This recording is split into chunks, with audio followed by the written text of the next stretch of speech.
not exactly hidden. Undercover protection detail is always interesting. Even when it's boring, it's actually kind of interesting. You have to pay attention to and modify your own body language. You have to keep the disguise up at all times, which can be quite a feat. Still, his stealth skills have improved. Tret, Apuk, and Alfar are easy to fake, but a rabbi's requires a lot of monkey business with the extra arms, a bit more with the ears that twitch around in response to sound, and, thankfully, very little for the tail. Thankfully, convincing the rabbi's waiter Edgardo that he could take his place for a day without hurting him involved a trinity of kutha pieces and a bet. The man was such a gent about the game, he was even giving advice into his hidden human ears through a comm bead about how to act like him properly. That and the rig that Bernard had made for himself meant that he looked, sounded, smelt, acted, and even his axiom presence felt like the waiter Edgardo Doohop. You would need a chemical analyzer to pierce this disguise, and with Litha running interference by constantly hacking everything around her, he had little concern for that.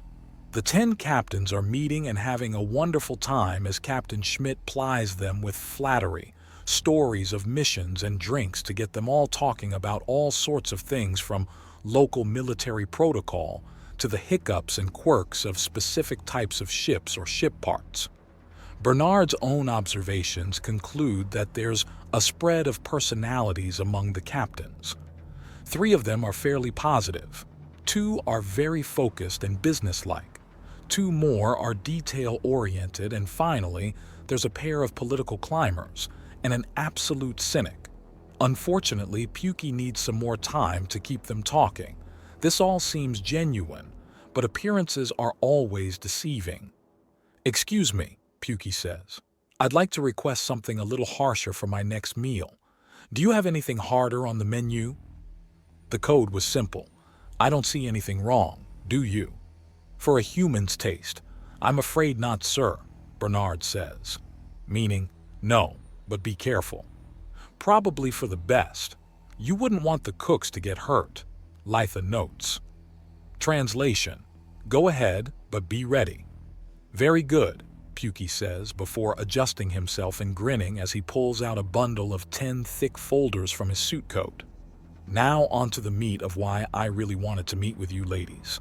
So our pleasant conversation isn't enough," Captain Lilia teases.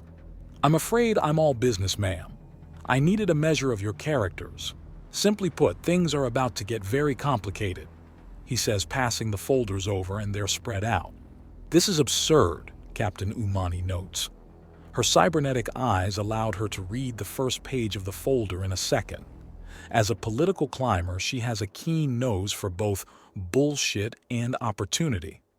"I'm afraid not," Pukey replies. "These are just copies of easily edited conversations. If you're going by what someone said on a network forum or any other electronic communication, this is too easily faked." Captain Umami clarifies, and Pukey nods. "That's why I'm only asking you to allow law enforcement to do their jobs. Nothing more and nothing less. I'm not asking for you to lead a coup, to rebel, or even do anything at all. I'm asking for stillness and patience." "So you're working for the sector law enforcement?" Captain Barry asks. "Suspicious as all hell." "I understand your cynicism, but we've uncovered, well, I'm not at liberty to disclose the full breadth, but needless to say, the next few weeks are going to very, very interesting on Lilb to Lelb," Pukey states. "Well, so much for the fun night of boasting and snacks." Captain Anara sighs before taking a sip of her drink. "This product that Admiral Saberhagen has apparently been helping transport. What is it?" Pukey visibly checks the room, then turns to her. "Young boys." "What?" "Check the last 2 pages. It's a list of conversations relating to product and the timestamps. They all take place less than 3 days before a missing persons report. A male missing persons report every time. Surely not all of them are children." "No, but the vast majority are. We also actually have been making progress on several fields. We have witnessed them using healing comas with modified memory retention bands. You've witnessed this? Witnessed but not stopped? Captain Bari demands.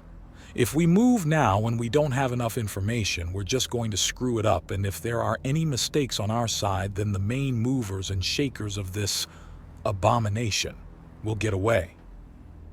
Admiral Saberhagen isn't the biggest threat, is she? Captain Gura asks.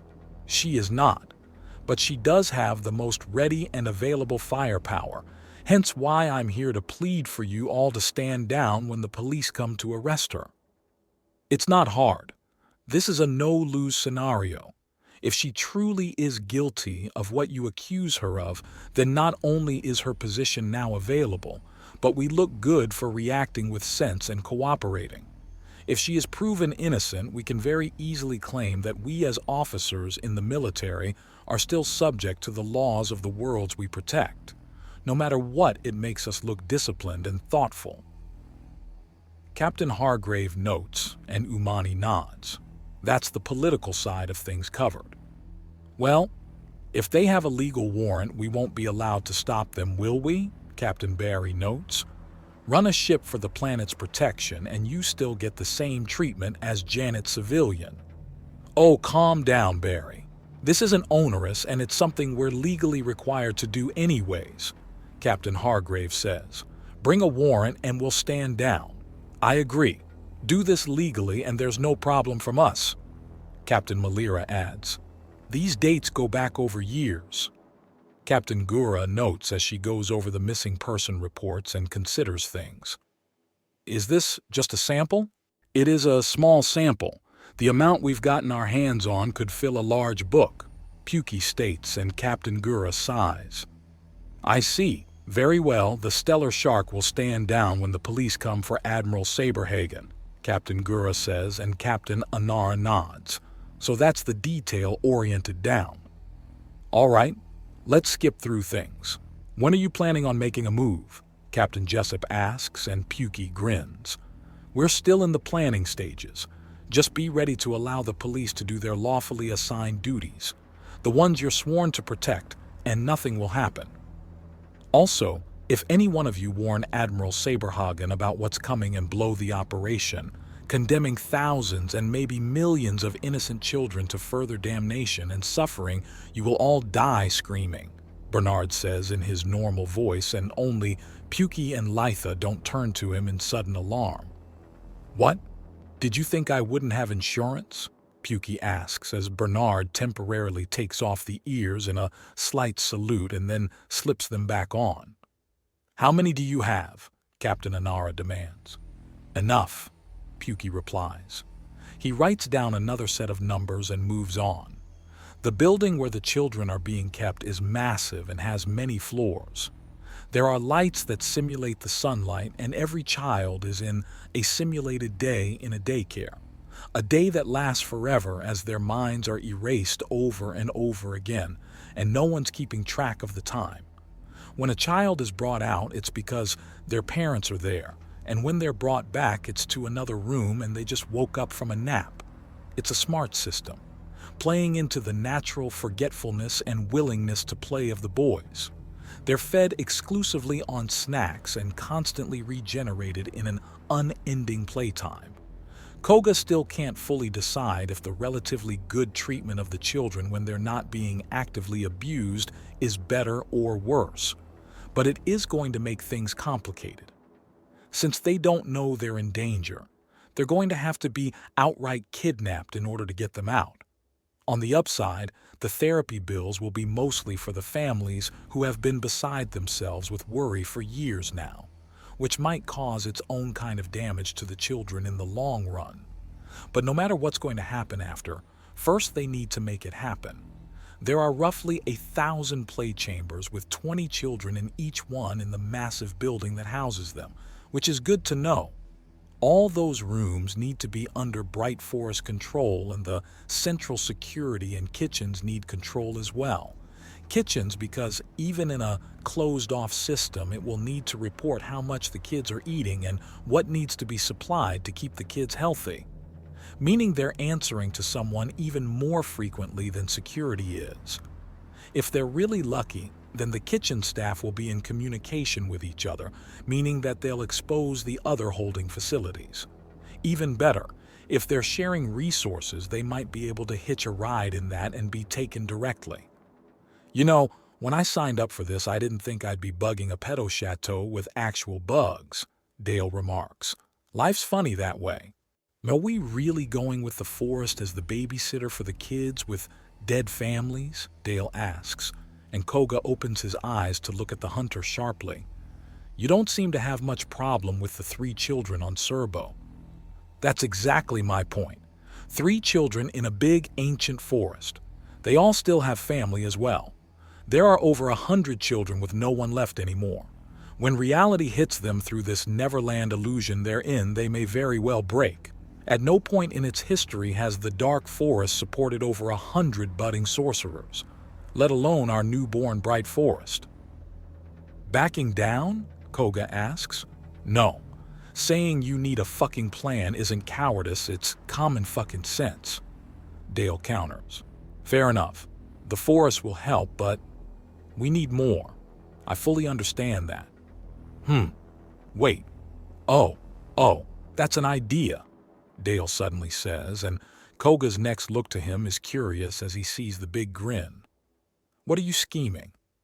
We currently have a young lady who owes a huge debt to sorcerers looking for purpose, is very popular and famous, and has a lot of pull with an enormously powerful family, namely her own. You think that Alara Salm the Younger could take them in? Think about it. It's the kind of massive public gesture that Apuk nobles adore. She easily has the resources, and it's so highly public that there's no way her mother can interfere without losing even more face after the shit show of the birthday girl running away from home. Not to mention the news of her setting up a bounty to bring her back is already passing around. That's not good for the reputation, Koga notes. Perhaps less adoption and more a home for orphans.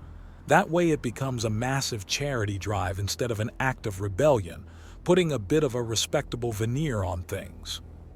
Well, either way, we need to run it by the young lady. Becoming the den mother for over 100 confused children is a hell of a step, Dale remarks. But certainly never something her mother did, and she could even use it as a further separation by proving herself a better mother than her mother, Koga says with a smirk. Oh, to be a fly on the wall when a conversation like that kicks off, Dale remarks before snorting. Not that we need that. Infuse a bouquet of flowers in the room and presto, front row seat to days of our duchesses. At that, Koga just starts chuckling helplessly. The idea of just watching the stupidity and drama of the upper crust as a soap opera just can't get out of his head or stop being funny. Okay, something to do later then, Dale remarks at Koga. No, I mean, we kinda should, but shouldn't. Oh God. Koga suddenly slaps himself and then readjusts his glasses. Okay, it's out. No, we are not bugging every noble to watch their stupid drama. Just for potential blackmail and other assorted spy work, Dale remarks lightly. Yes, Koga says as a smile worms its way back onto his face. On a similar topic, how paranoid do you think Pukey and Bernard just made those captains? Yes. Koga answers again, and the smirk is firmly in place as Dale gives him a baleful look.